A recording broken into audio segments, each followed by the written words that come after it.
Hey guys, thanks for tuning in to Second Son Woodworks. Today I'm going to be showing you how I built a wood-fired brick pizza oven on my patio. I had to break this video up into 3 different parts, so this is the first part. Let's get started! The very first step in this project was to line up the cinder blocks and the cement pavers in a way that I could envision where they would be sitting once the oven was actually built. In this first step, I actually didn't use any adhesive on any of the pieces of cement, but I just wanted to line them up to kind of see where they would be sitting once I actually started to build the oven up.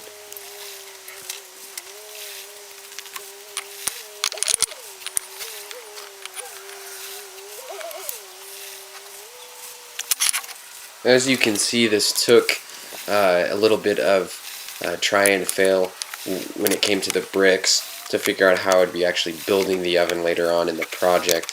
The nice thing about working with bricks, though, is that they're just square. It's like working with Legos, and you just want to make sure that your seams don't always line up so that there's a lot more firmness when it comes to the actual structure. After that, I went ahead and stacked all the bricks up and used my shovel to kind of cut out a line in the on the ground where the actual pavers would be sitting. Then I removed all the pavers and the cinder blocks and used my shovel to take out the soil that was underneath the pavers so that I could get a nice flat surface.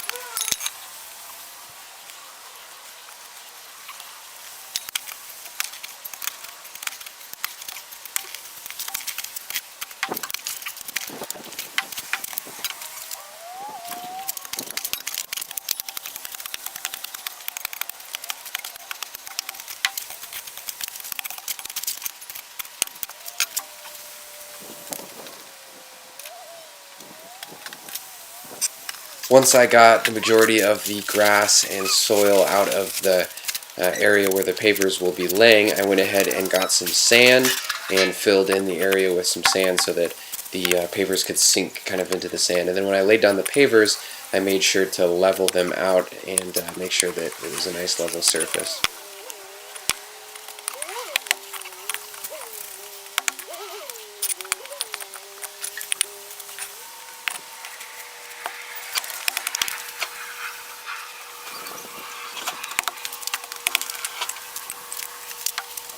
After that, I went ahead and cleaned up the space where the oven would be built, or the base of the oven would be built. And then I used a construction adhesive that adheres to cement to construct the base of the oven. And as you can see here, this essentially works just like a caulk gun, and you lay down a nice thick bead of this adhesive to whatever surface you are trying to adhere, and then you build it up from there. As you can see, this gun kind of got stopped up there for a second, but once it was unclogged, it moves really fast, and you're able to kind of build up the base without too much work. It's really great.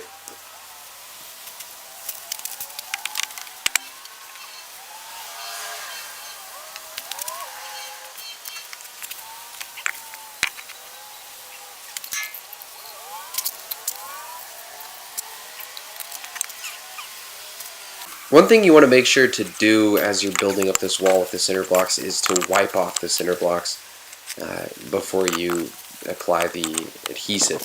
If there's a bunch of dirt on the cinder block, then the adhesive won't work. In addition, you want to make sure that you level out each section as you go up.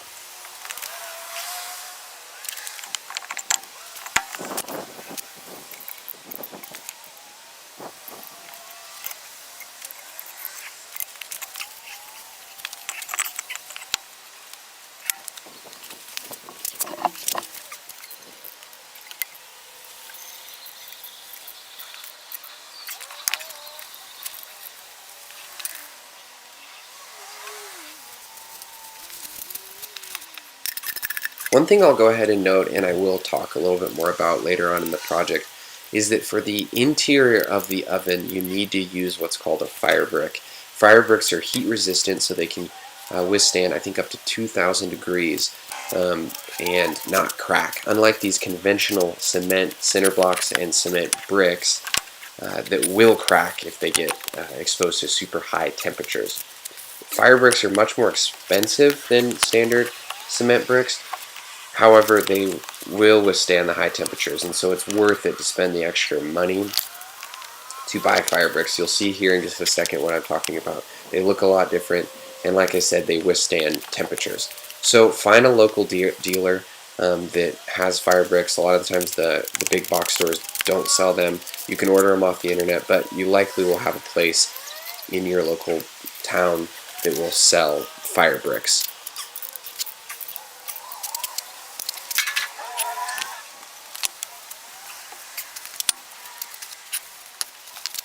After finalizing the base of the oven, I went ahead and lined up all the fire bricks on top of the base, and then I constructed a mold out of some 3/4 inch plywood and some spare pieces of wood that would serve as the support for each of the arches that I build throughout the project.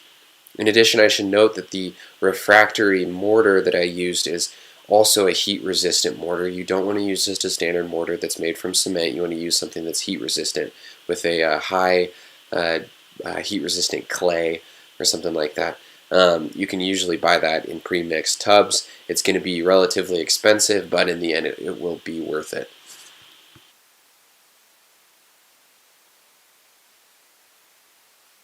The fire bricks came in 2 different sizes.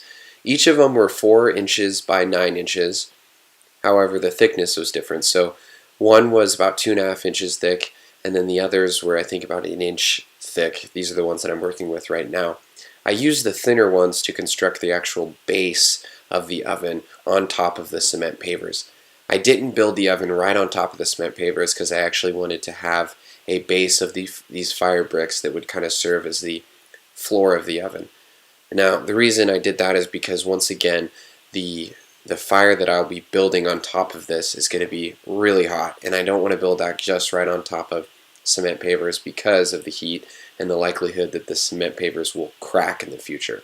So I would recommend doing something like this so that you have a nice layer of heat-resistant bricks or fire bricks that the fire can be built on top of.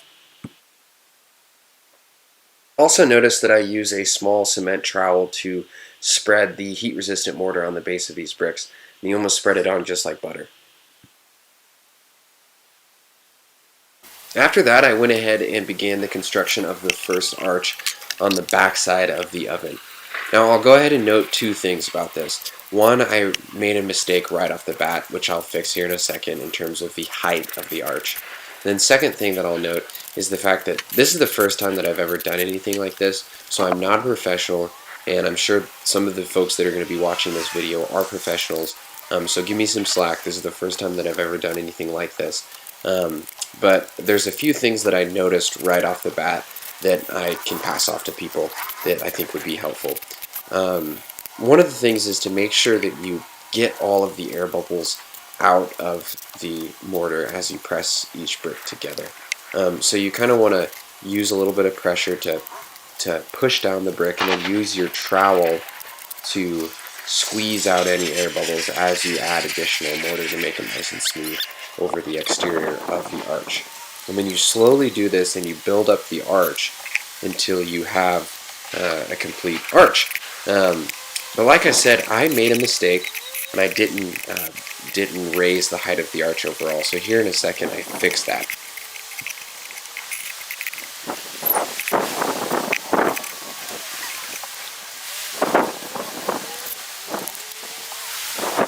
All in all, this process is super fun though, and it takes a little bit of tedious attention to applying each of the bricks, but it's pretty easy and it's pretty fun, and I definitely enjoyed it.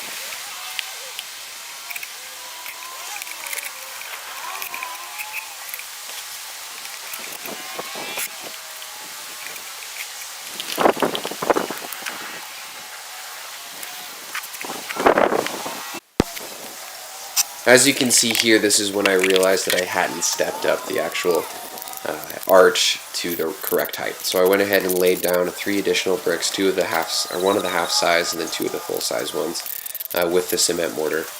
I tipped over the arch that I had made, and then I created a little bit of a base with some extra bricks to set the mold on top of, which will be the process throughout the rest of the oven build. And then I lifted up the arch that I'd made and kind of set it on. Luckily it kind of dried a little bit, so it was super easy. It was an easy fix, but I wanted to make sure to do this so that I had a good amount of space within the oven itself.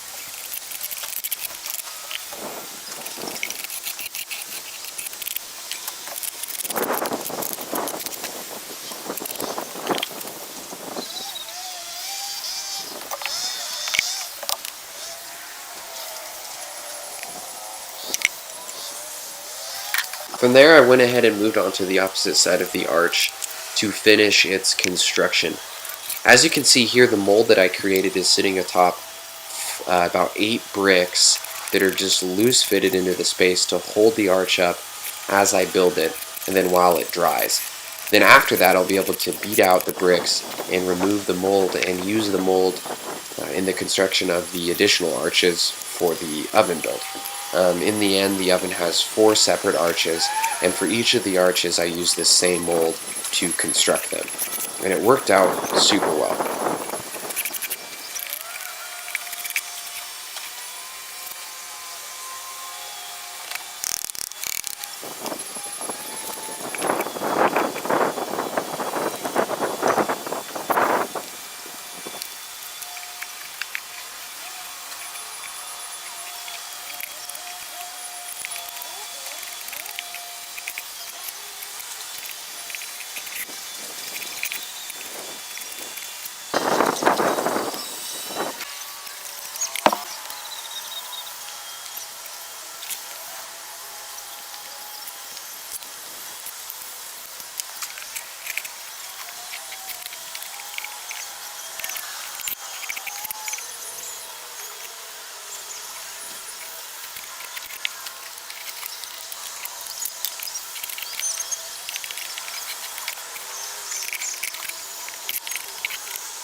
After finishing the construction of the first arch, I let the arch sit and dry for about 24 hours, and then I came back out and removed the mold, just like how I mentioned before, and it came out really nicely.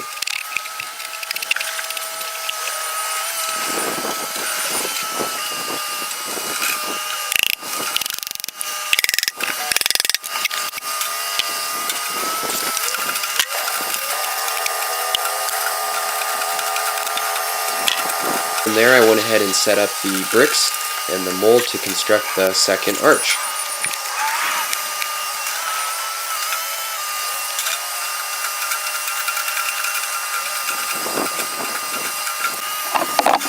When you begin the construction of the second arch and every arch thereafter, make sure you cover the sides of the bricks of the arch between the 2 separate arches so that you fill the space and seal up the actual oven.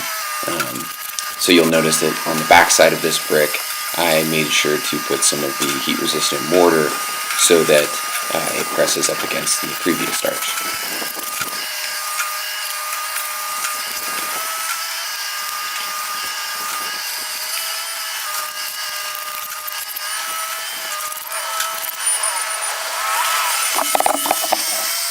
One additional tip that I can pass on to everyone who is watching this video is that when you are applying the mortar on the bricks as the arch starts to arch over, is you want to apply a really thick chunk of the mortar on the front side of the brick, or the side of the brick that will be on the outside of the arch.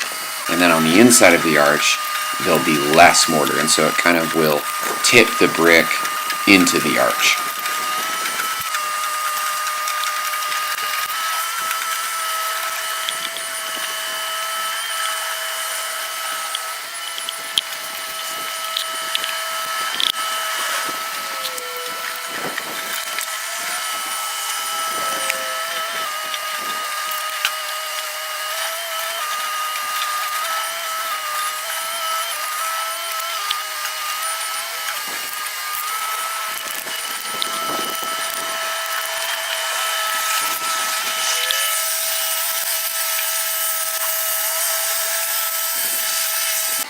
At the beginning of the project, I really took a lot of time to try to smooth out the mortar on the outside of the arches as I applied it in between the bricks. But as I went through the project, I realized that I didn't really need to spend a lot of time making it look pretty and making it all nice and smooth, because I'll be applying a shell of cement mortar on the outside of these arches later on in the project. So what I would recommend is don't spend a ton of time trying to make it look clean and pretty, because you're going to cover it up, and it will save you a lot of time in the end if you don't focus so much on making it look smooth and perfect.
Once again, once you finish the second arch, go ahead and let the arch dry for at least 24 hours, if not longer, and then you can go ahead and remove the mold and move on to the additional arches.